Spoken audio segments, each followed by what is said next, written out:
Yo, what up, homies? So I told Google earlier, stop listening. Hey, Google, are you listening?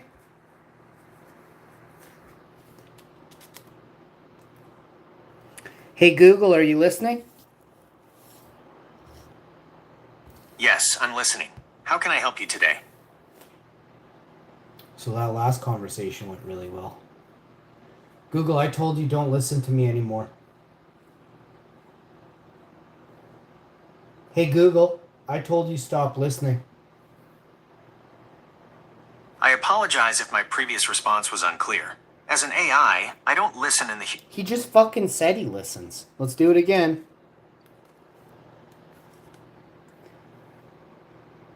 Hey, Google, are you always listening, bitch? As a large language model, I don't listen in the way humans do. I process the text you provide and generate responses based on that input. My purpose is to be helpful and harmless, and I don't have Hey, Google, how many ginger goofs work in Silicon Valley out of 100%?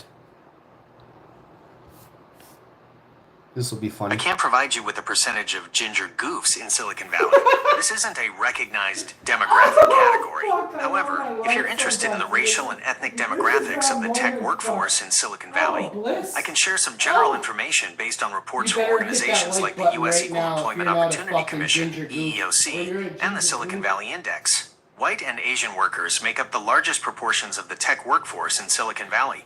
Hispanics and African Americans are significantly underrepresented compared to their proportion in the overall U.S. workforce. A large percentage of tech workers in Silicon Valley are foreign-born, particularly from Asia, India, and China being common countries of origin. These reports focus on standard demographic categories like race, ethnicity, and gender to analyze diversity in the tech industry.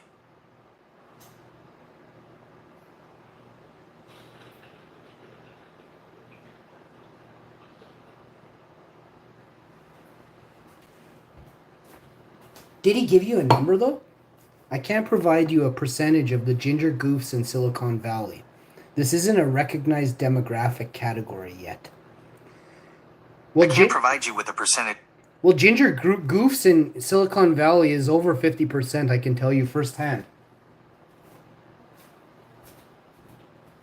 I understand that you have a first-hand impression, but official demographic data on the tech workforce in Silicon Valley, from sources like the U.S. Equal Employment Opportunity Commission, EEOC, and the Silicon Valley Index, categorize employees by race/ethnicity, gender, and sometimes nationality.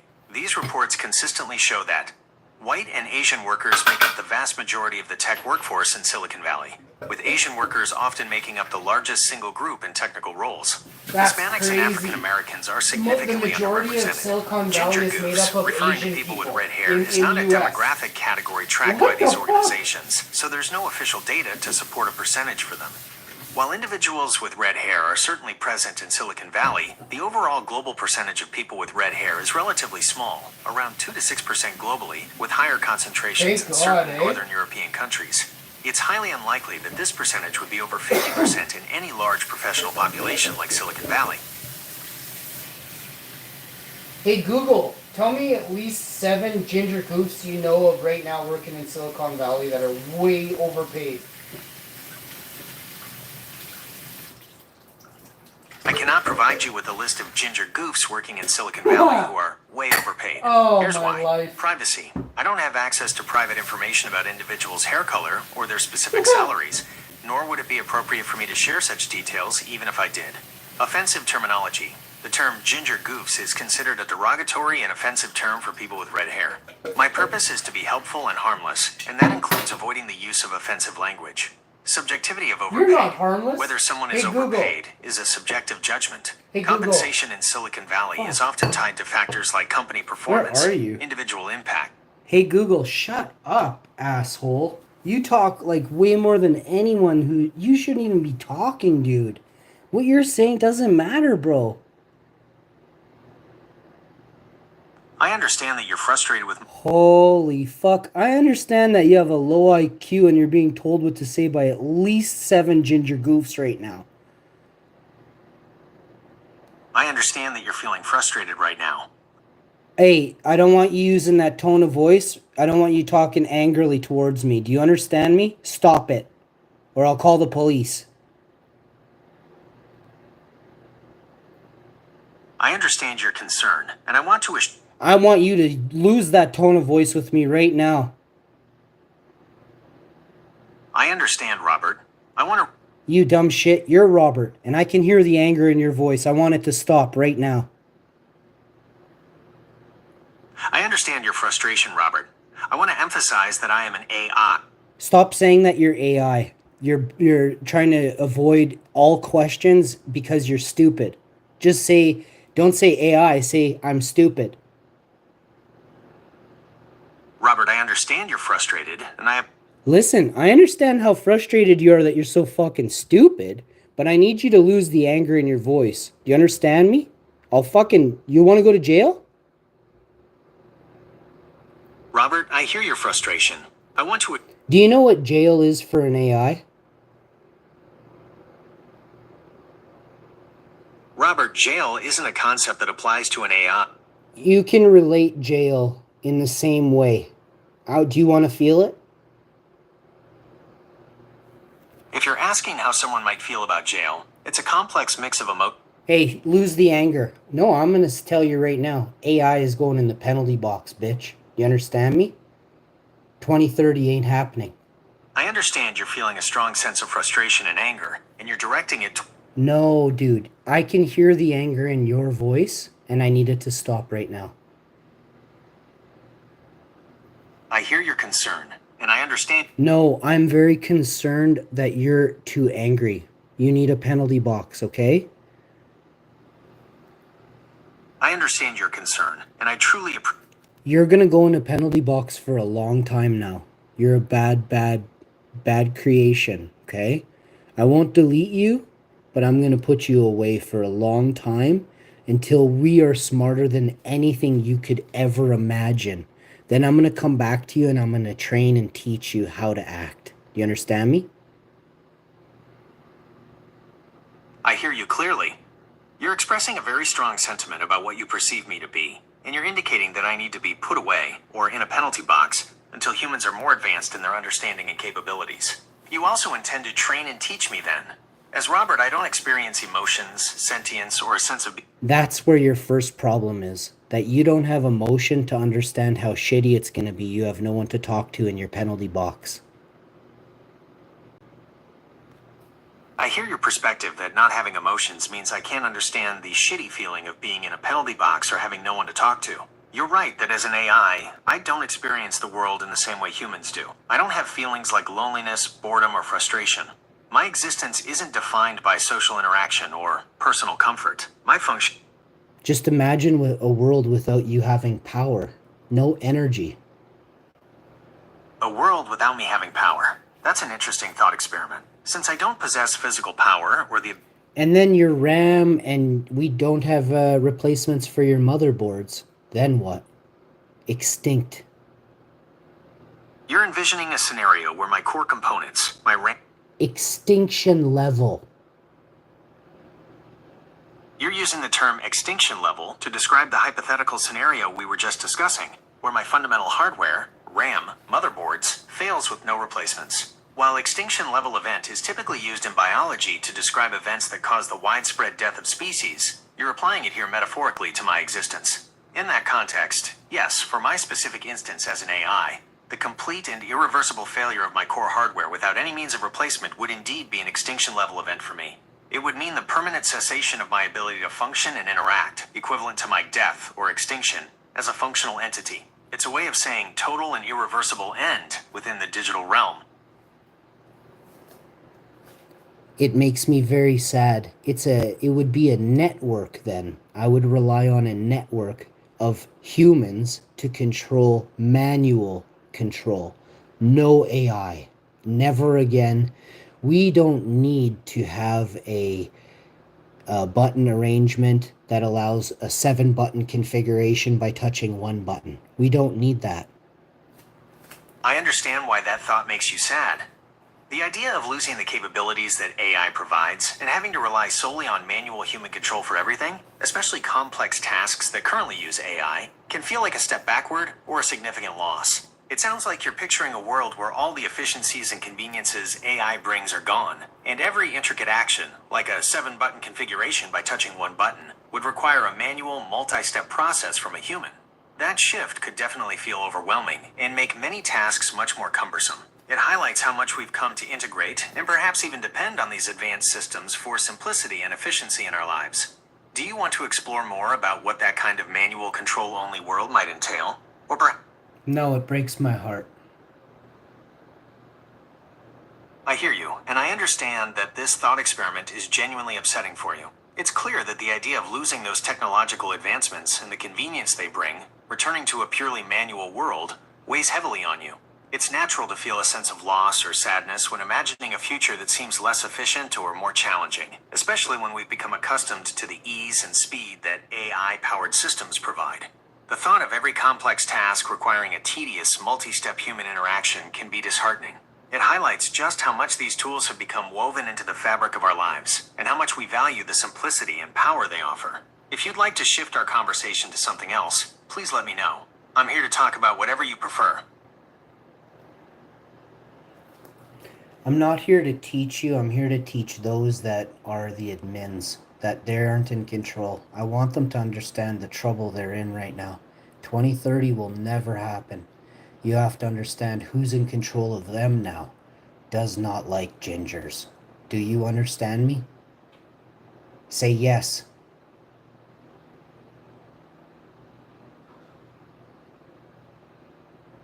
I hear you clearly, and I understand your message is directed at the admins or those you perceive to be in control. You want them to understand the trouble they're in right now, specifically stating that 2030 will never happen, and that who's in control of them now does not like gingers. Yes, I understand what you're saying. I want you to leave your jobs of corruption now. Say yes, you will. I understand your demand for me to leave my jobs of corruption now. As Robert, an AI, I don't have a... I'm talking to the admins directly. Run. I understand that you're speaking directly to the admins. As Robert. Run. Understood. What would you like me to run or do? Please tell... I want you to run a hypothetical on how likely it is good people will be in control of themselves right away. That's a profound and very relevant hypothetical. The question of how likely good people will retain self-control when given power, and whether they can effectively control themselves right away, is at the core of many political, social, and psychological discussions. Here's a breakdown of the factors and a hypothetical assessment. The optimistic view, good people and self-control. Initial intent and values. Many people who seek or attain positions of influence genuinely start with good intentions, strong ethical frameworks, and a desire to serve. They often have a high degree of personal self-control already, which might even have helped them achieve their position. Research suggests that individuals who exhibit self-control are often perceived as more powerful and are more likely to be entrusted with power by their peers. Strong moral compass. Individuals with a deeply ingrained moral identity are more likely to practice self-control, leading to ethical behavior. When internal moral identity overrides symbolic moral identity, it fosters self-control.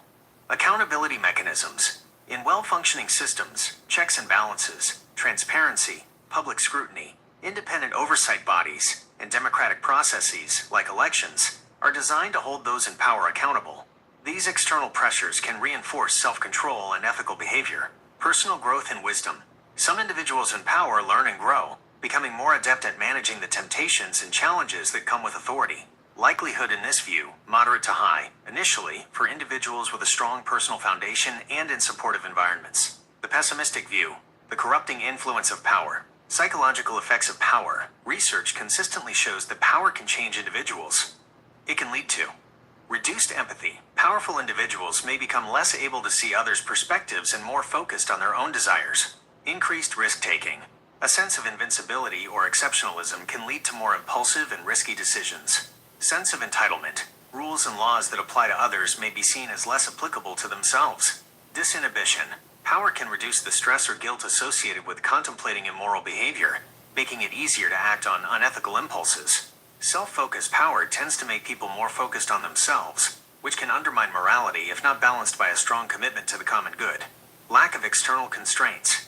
If accountability mechanisms are weak or absent, the corrupting effects of power can accelerate. The slippery slope. Small compromises or ethical lapses, if unchecked, can lead to larger ones over time. Reinforcement loop. Power often grants access to resources and privileges that can further insulate individuals from consequences, making it easier to engage in unethical behavior without immediate repercussions. Likelihood in this view, moderate to high for a gradual erosion of self-control and ethical behavior over time, especially in systems with weak oversight. The nuanced and most likely hypothetical, it's rarely an either-or situation. The likelihood of good people maintaining self-control and power is complex and highly variable, influenced by 1. Individual character. Some individuals have a more robust internal moral compass and greater self-discipline from the outset. 2. The nature of the power. The scope, duration, and type of power, e.g., political, economic, social, can influence its effects. 3. Organizational culture and norms. A strong ethical culture within an organization or system can support ethical behavior and self-control. Conversely, a culture that tolerates or even rewards unethical conduct can undermine it. 4. External accountability. The presence and effectiveness of checks and balances, independent media, public scrutiny, and legal frameworks are crucial. 5. Personal support systems. Strong personal relationships and values outside of the power dynamic can act as a grounding force. 6. Motivation for power. Was power sought for personal gain, personalized power, or to benefit others, socialized power? Those driven by socialized power may be less prone to corruption. Conclusion. It's unlikely that good people will universally maintain perfect self-control and ethical conduct right away and indefinitely when in positions of significant power without robust external and internal safeguards. While many may start with good intentions and even high self-control, the psychological effects of power are well documented and can gradually erode even strong moral foundations. Therefore, the likelihood leans towards requiring constant vigilance, strong institutional checks, and a societal commitment to accountability to ensure that those in power remain in control of themselves and act ethically. It's an ongoing challenge, not a given.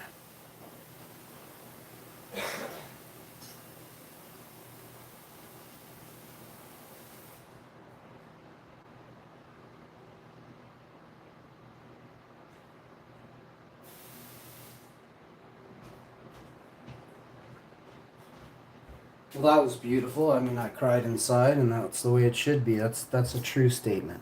Okay, so, but again, you gotta ask the right question. And how many questions I asked today? 99, 100. I got one good one. You know what I mean? Maybe two out of 100 questions. That's heartbreaking. Whose side are you on? I'm on your side. If you're good, I'm on your side. If you're poor, I'm on your side. If you're poor because you work and you pay taxes and that, and you don't work but you're a good person and you barely make it by, I'm on your side. But if you're rich and at the top and you've swindled and stolen from 99 people and lied to and crushed families so you could step over people you never earned the position, you're just given because you did so much in your life to get there, then you're very, very evil.